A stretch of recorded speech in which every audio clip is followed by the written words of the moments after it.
2013 ഫെബ്രുവരി മാസം ലോസ് ആഞ്ചലസിലെ ഒരു പഴയ ഹോട്ടലിൽ നടന്ന ഒരു സംഭവമാണ് ഇന്നുവരെ ലോകത്തെ അതിശയിപ്പിക്കുന്നത്. ഒരു ദിവസം ഇന്റർനെറ്റിൽ ഒരു CCTV ദൃശ്യം പുറത്തുവന്നു.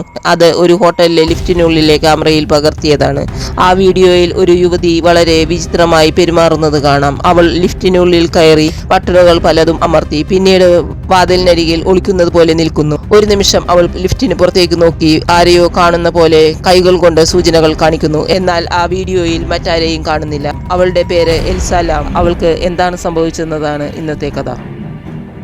എൽസ ലാം ഒരു 21 വയസ്സുള്ള കാനഡക്കാരി വിദ്യാർത്ഥിയായിരുന്നു. അവൾ വാക്കുവാർ എന്ന നഗരത്തിൽ നിന്നാണ് വന്നത്. ബുദ്ധിയുള്ള യാത്രകൾ ഇഷ്ടമുള്ള ജീവിതം ആസ്വദിക്കുവാൻ ആഗ്രഹിക്കുന്ന ഒരാളായിരുന്നു അവൾ. എൽസ ഒരു ബ്ലോഗ് എഴുതുന്നവളായിരുന്നു. അവൾ തൻ്റെ യാത്ര, ജീവിതം, ചിന്തകൾ എല്ലാം ഓൺലൈനിൽ പങ്കുവെക്കുമായിരുന്നു.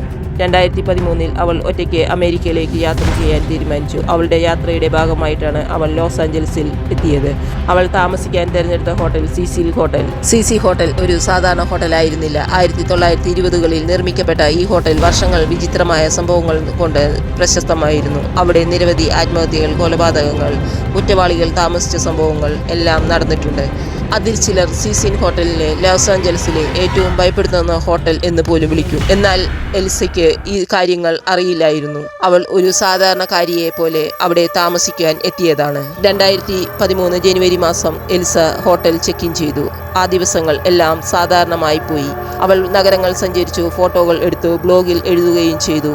പക്ഷേ കുറച്ച് ദിവസങ്ങൾക്ക് ശേഷം അവളുടെ പെരുമാറ്റത്തിൽ ചെറിയ മാറ്റങ്ങൾ കാണാൻ തുടങ്ങി. ഒരു ദിവസം ഹോട്ടൽ സ്റ്റാഫ് പറഞ്ഞത് എൽസ ഒറ്റയ്ക്ക് സ്വയം സംസാരിക്കുന്നത് പോലെ തോന്നി. അതിനുശേഷം ഒരു ദിവസം എൽസയെ പെട്ടെന്ന് കാണാതായി. ഫെബ്രുവരി 1 ശേഷം എൽസയെ ആരും കണ്ടില്ല. അവളുടെ കുടുംബം കാനഡയിൽ നിന്നും ആശങ്കപ്പെട്ടു. അവർ പോലീസിനെ വിവരം അറിയിച്ചു. ലോസ് ആഞ്ചലസിലെ പോലീസ് അന്വേഷണം തുടങ്ങി. ഹോട്ടലിലെ എല്ലാ സ്ഥലങ്ങളും പരിശോധിച്ചു. എന്നാൽ എൽസയുടെ ഒരു അടയാളവും കിട്ടിയില്ല. അവൾ ഹോട്ടലിൽ നിന്നും പുറത്തുപോയ CCTV ദൃശ്യം പോലും ഉണ്ടായിരുന്നില്ല. ഇത് അന്വേഷണത്തെ കൂടുതൽ കുഴപ്പിച്ചു. അന്വേഷണത്തിനിടയിൽ പോലീസ് ഒരു വീഡിയോ പുറത്തുവിട്ടു. അത് ലിഫ്റ്റിലെ CCTV ദൃശ്യമായിരുന്നു. ആ വീഡിയോയിൽ എൽസയെ കാണാം. അവൾ ലിഫ്റ്റിൽ കയറി. പിന്നീട് വളരെ വിചിത്രമായി പെരുമാറാൻ തുടങ്ങി. പല ബട്ടണുകളും അമർത്തി വാതിലിന് പിന്നിൽ ഒളിക്കുന്നു. പുറത്തേക്ക് നോക്കി ആരോടോ സംസാരിക്കുന്നത് പോലെ കൈകൾ ചലിപ്പിക്കുന്നു. വീഡിയോ കണ്ട ആളുകൾക്ക് ഒരു സംശയം തോന്നി. പക്ഷേ ക്യാമറയിൽ മറ്റാരെയും കാണുന്നില്ല. ഈ വീഡിയോ ഇന്റർനെറ്റിൽ വൈറലായി. ലോകമെമ്പാടുമുള്ള ആളുകൾ അത് പരിശോധിക്കുവാൻ തുടങ്ങി. കുറച്ച് ദിവസങ്ങൾക്ക് ശേഷം ഹോട്ടലിലെ ചില അതിഥികൾ ഒരു പരാതി പറഞ്ഞു. ഹോട്ടലിലെ വെള്ളത്തിൽ ഒരു വിചിത്രമായ രുചിയുണ്ട്. സ്റ്റാഫ് അത് പരിശോധിക്കുവാൻ തീരുമാനിച്ചു. അവർ ഹോട്ടലിലെ മേൽക്കൂരയിൽ പോയി. അവിടെ വലിയ വെള്ള ടാങ്കുകൾ ഉണ്ടായിരുന്നു. ഒരു ടാങ്ക് തുറന്നു നോക്കിയപ്പോൾ അവർ കണ്ടത് ഭയാനകമായ ഒരു കാഴ്ചയായിരുന്നു. അത് എൽസയുടെ മൃതദേഹമായിരുന്നു. ഇവിടെ നിന്നാണ് വലിയ മിസ്റ്ററി തുടങ്ങുന്നത്. കാരണം വെള്ള ടാങ്ക് വരെ എത്താൻ മേൽക്കൂരയിൽ പോകണം, ലോക്കുള്ള വാതിൽ കടക്കണം, ടാങ്കിലെ മൂടി തുറക്കണം, എല്ലാം ചെയ്യണം. പക്ഷേ എൽസ അത് ഒറ്റയ്ക്ക് ചെയ്തോ, അല്ലെങ്കിൽ ആരെങ്കിലും അവളെ അവിടെ കൊണ്ടുപോയോ? ഇതാണ് ഇന്നുവരെയുള്ള വലിയ ചോദ്യം.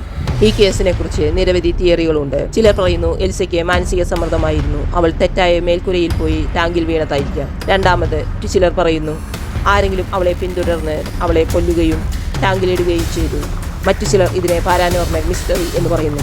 കാരണം CCTV വീഡിയോയിലെ പെരുമാറ്റം വളരെ വിചിത്രമാണ്. എൽസയുടെ മരണത്തിന് ഔദ്യോഗികമായി നൽകിയ കാരണം കാൽവഴുതി വീണതാണ്. പക്ഷേ ഇതുവരെ പലർക്കും അത് വിശ്വസിക്കുവാൻ കഴിഞ്ഞിട്ടില്ല. കാരണം CCTV വീഡിയോ, മേൽക്കുരയിലെ സുരക്ഷ, ടാങ്കിലെ ഘടന എല്ലാം ഇപ്പോഴും ചോദ്യചിഹ്നമായി നിൽക്കുന്നു. അതുകൊണ്ട് എൽസയുടെ കഥ ഇന്നും ലോകത്തിലെ ഏറ്റവും വലിയ അൺസോൾവ്ഡ് മിസ്റ്ററിയായി തുടരുന്നു.